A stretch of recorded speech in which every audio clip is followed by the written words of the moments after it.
Hello નમસ્કાર વિદ્યાર્થી મિત્રો, એનઆર એજ્યુકેશન યુટ્યુબ ચેનલમાં આપનું હાર્દિક સ્વાગત છે। આજના વિડીયોમાં આપણે ધોરણ 12 વિષય મનોવિજ્ઞાન માટે બોર્ડ પરીક્ષા 2025 માટે મોસ્ટ આઈએમપી પ્રશ્નપત્રો જોવાના છીએ। આ પ્રશ્નપત્રો તમારી બોર્ડ પરીક્ષા 2025 માટે ખૂબ જ ઉપયોગી થશે, કારણ કે આ પ્રશ્નપત્રો 2022 અને 2024ના છે, જે અગાઉ બોર્ડમાં લેવાઈ ગયેલ છે, એટલે આમાંથી પ્રશ્નો આવી શકે છે। એટલે એકવાર આ પ્રશ્નપત્ર તૈયાર કરી લેજો। આ પ્રશ્નપત્રોની પીડીએફ તમારે મેળવવી હોય તો ટેલિગ્રામ ચેનલમાં જોઈન કરી લેજો, ત્યાં તમને પીડીએફ મળી રહેશે। ચેનલમાં પહેલી વાર આવે તો ચેનલને સબસ્ક્રાઈબ કરી લેજો, વિડીયોને એક લાઇક કરી લેજો અને વિડીયો તમારા મિત્રો સાથે શેર કરી લેજો। તો ચાલો હવે આપણે આ વિડીયોને શરૂ કરીએ। આપણે સૌપ્રથમ જોઈશું માર્ચ 2024નું પ્રશ્નપત્ર। એમાં વિભાગ એ, જેમાં સૌપ્રથમ નીચેના 1 થી 20 પ્રશ્નોના આપેલા વિકલ્પો પસંદ કરી જવાબ લખો। એટલે કે વિકલ્પ છે, દરેકના એક ગુણ। એમાં એક વિકલ્પ નંબર 1, ધ્યાનની જનની તરીકે કોને ઓળખવામાં આવે છે? તો રસને। 2, પ્રત્યક્ષીકરણમાં સંગઠનના નિયમો આપનાર મનોવૈજ્ઞાનિકો કયા કયા છે? તો વર્થીમર, કોહલર, કોફકા। 3, પ્રયત્ન અને ભૂલ દ્વારા શિક્ષણનો પ્રયોગ કોણે કરેલો છે? થોર્નડાઈક। 4, કોહલરે કયા પ્રાણી પર પ્રયોગો કર્યા હતા? ચિમ્પાન્જી। 5, બુદ્ધિ ક્ષમતાનું માપન કરવાનું સૂત્ર કોણે દર્શાવ્યું હતું? સ્ટર્ન। 6, રેવનની બુદ્ધિ કસોટી કઈ સાલમાં રચવામાં આવી હતી? ઈસવીસન 1936। 7, મનોશારીરિક વર્તનની માનસિક તત્પરતા એટલે શું? તો મનોવલણ। 8, વર્તમાનપત્રો, ટેલિવિઝન, ટેલિફોન અને મોબાઈલ, ઇન્ટરનેટ વગેરે શાના સાધન છે? તો સમૂહ માધ્યમ। 9, માનવ જાતને ભારતની અપ્રતિમ ભેટ કઈ છે? ધ્યાન અને યોગ। 10, વોલ્ટર કેનને શારીરિક પ્રતિક્રિયાનું મોડલ ક્યારે રજૂ કર્યું હતું? 1920માં। આંતરરાષ્ટ્રીય સ્તરે માનસિક લક્ષણોનું વર્ગીકરણ કઈ સંસ્થા દ્વારા દર્શાવવામાં આવે છે? તો WHO, વર્લ્ડ હેલ્થ ઓર્ગેનાઇઝેશન। 12, કયું ઉપતંત્ર સુખના સિદ્ધાંતને અનુસરે છે? નિમ્ન અંગ। 13, અસરકારક સલાહના લક્ષણો નીચેનામાંથી કોણે દર્શાવે છે? તો પેટરસન। 14, મહર્ષિ મહેશ યોગી દ્વારા કયા ધ્યાનનો પ્રસાર થયો? તો ભાવાતી। હવાના પ્રદૂષણને લીધે કઈ બીમારીનું પ્રમાણ વધુ જોવા મળે છે? શ્વસન તંત્રના રોગો। 16, પર્યાવરણની મોટાભાગની સમસ્યા કેવી છે? તો માનવ સર્જિત।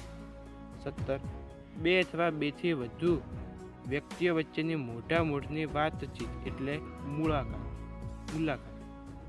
18, જે સાધન દ્વારા વિજ્ઞાપનનો ફેલાવો થાય તેને વિજ્ઞાપનનું શું કહેવાય? તો માધ્યમ।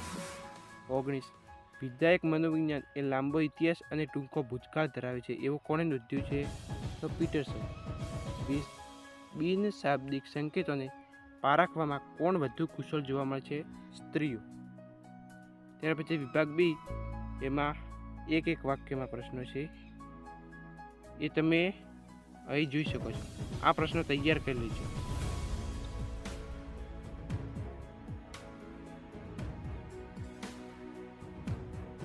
વિભાગ સી,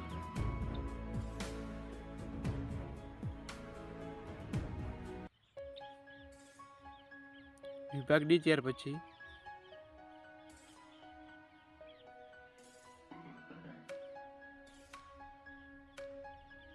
વિભાગ ઈ,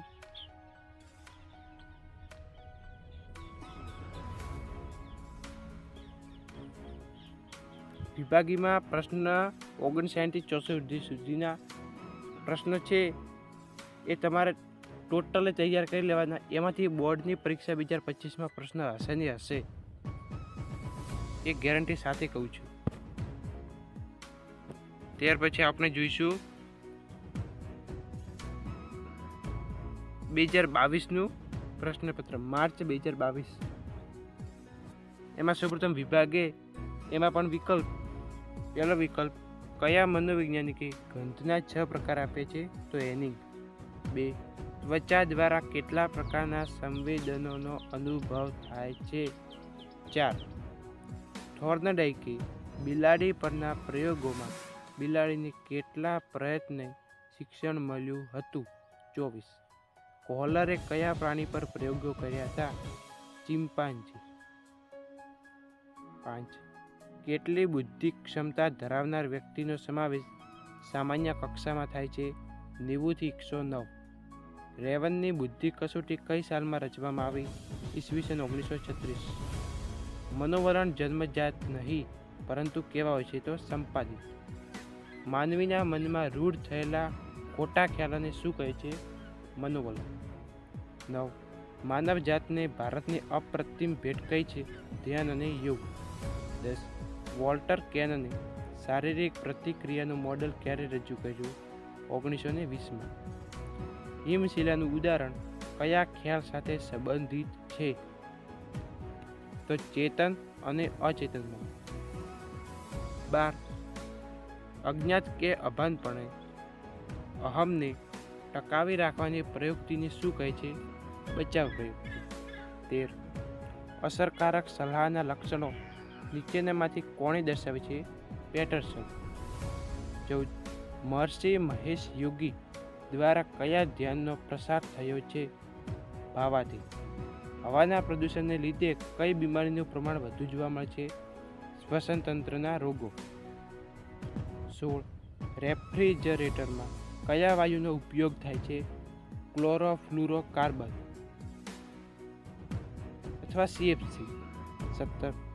2 અથવા 2 થી વધુ વ્યક્તિઓ વચ્ચેની મોઢાની વાતચીત એટલે શું? તો મુલાકાત. 18.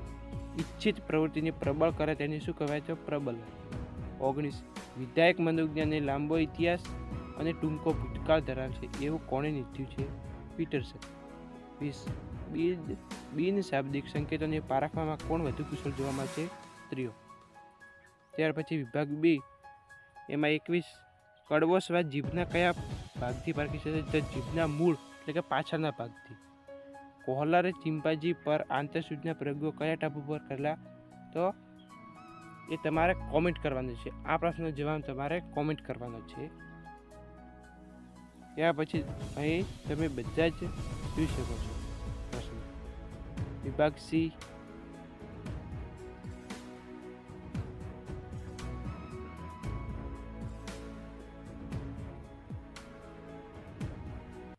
વિભાગ D.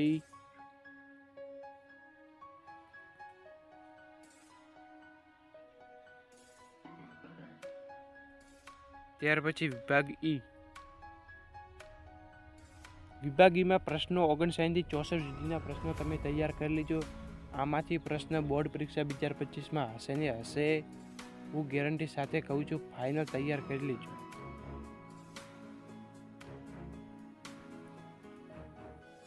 તો મિત્રો, આજનો વિડીયો અહીંયા પૂરો કરીએ છીએ. વિડીયો ગમ્યો તો વિડીયોને એક લાઈક કરી લેજો, ચેનલને સબસ્ક્રાઈબ કરી લેજો અને વિડીયો તમારા મિત્રો સાથે શેર કરી લેજો. તો ચાલો હવે આપણે મળીએ નવા વિડીયોમાં. ત્યાં સુધી જય હિન્દ, જય ભારત.